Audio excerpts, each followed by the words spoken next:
South Korean lawmakers are expected to vote soon as a measure to impeach the country's president.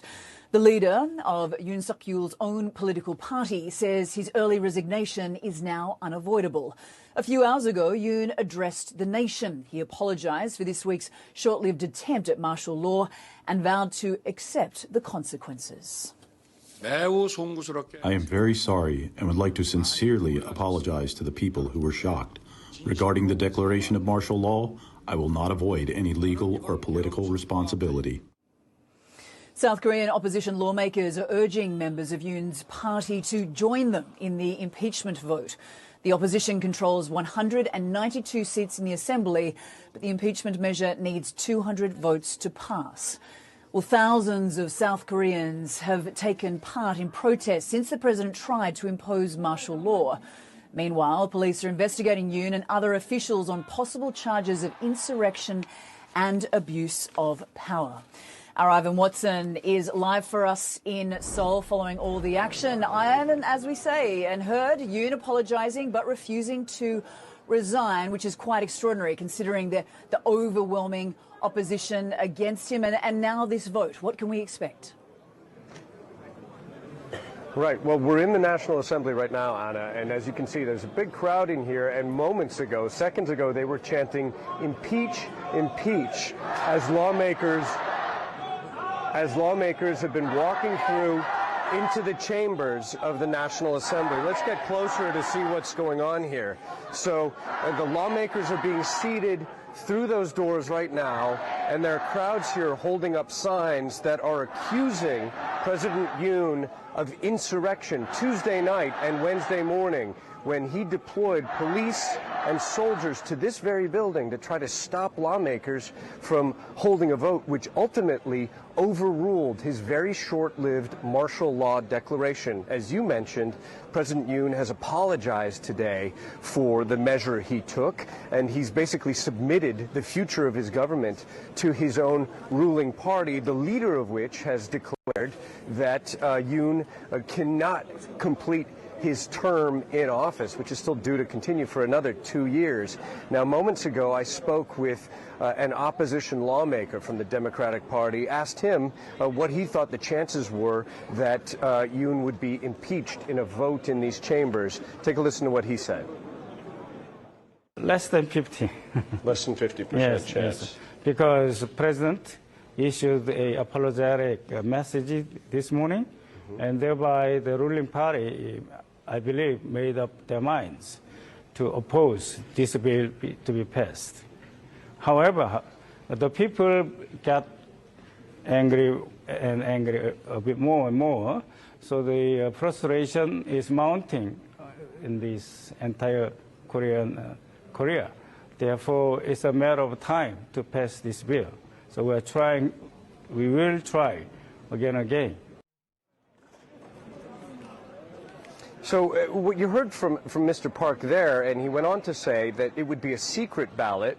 Don't know if that will in fact be the case, but it would make it easier to peel off some votes from the president's ruling party if that is in fact the case. And he and other lawmakers from the Democratic Party have already predicted that if the impeachment vote fails in the chambers today, that they'll likely hold more impeachment votes, possibly as early as next Wednesday when the National Assembly is set to reconvene. There's some other important details that we've been learning in the aftermath of what may have been the shortest martial law the world has ever seen, which was about 6 hours here in Seoul on Tuesday night and the pre-dawn hours on Wednesday. A top official in the National Intelligence Service has confirmed to CNN that he received a phone call from President Yoon himself moments after Yoon went on television and announced he was imposing martial law, and that Yoon instructed him to go around and arrest a number of top political officials here in Seoul, including Lee Jae-myung, the head of the opposition Democratic Party, and Han Dong-hun, the leader of Yoon's own People Power Party, who's held 2 meetings now this week with Yoon after the failed martial law attempt. Long story short, even if Yoon survives an impeachment vote in the coming hour here, he is still in real hot water, even with his own party, which is calling for his resignation.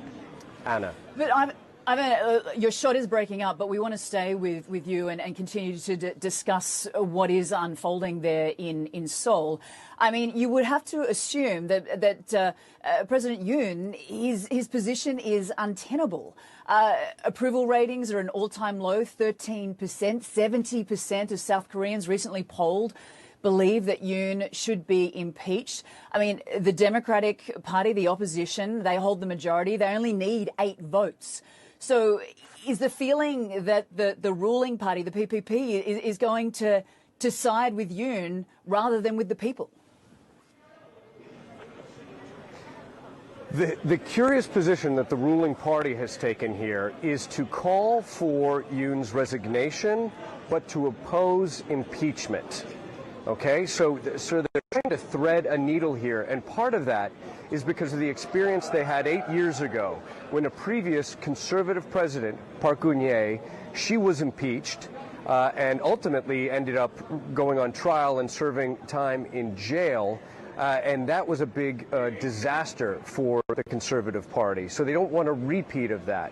But they clearly also see that President Yoon's position is untenable politically. As you pointed out, he has very low poll ratings. And there's been a poll conducted this week that showed more than 70% of Koreans surveyed supported his impeachment. You have the opposition party that has filed charges with law enforcement against not only Yoon, but against his defense minister, who has since resigned, against the Army Chief of Staff, the Commissioner of the National Police, and other top officials. What may be at stake here is whether or not Yoon might have to end up behind bars or facing prosecution. As members of the opposition Democratic Party have made it clear, they think that Yoon and his supporters are now trying to fight to stay out of jail at this point. So that might be what's at stake right now. And while this is going on against the backdrop of large protests taking place right outside the National Assembly, with critics of Yoon calling for his impeachment, accusing him of insurrection, and I might add, some supporters of Yoon and his People Power Party as well, showing their force here. South Korea has a very rich culture and tradition of protests, and it was ultimately protests that helped bring down President Park back in 2017. So we'll just have to see what will happen in the days or weeks ahead. Again, if Yoon survives this impeachment vote, which we expect to begin in minutes here, it does not mean that he is out of political hot water. It may be a case of just the heat will continue to increase, and it will be a heck of a political drama to watch as it continues to unfold here. Yeah, dragging it out, I would say, Ivan Watson. Joining us from Seoul, good to see you, my friend. We will be crossing back to you when you learn of that vote.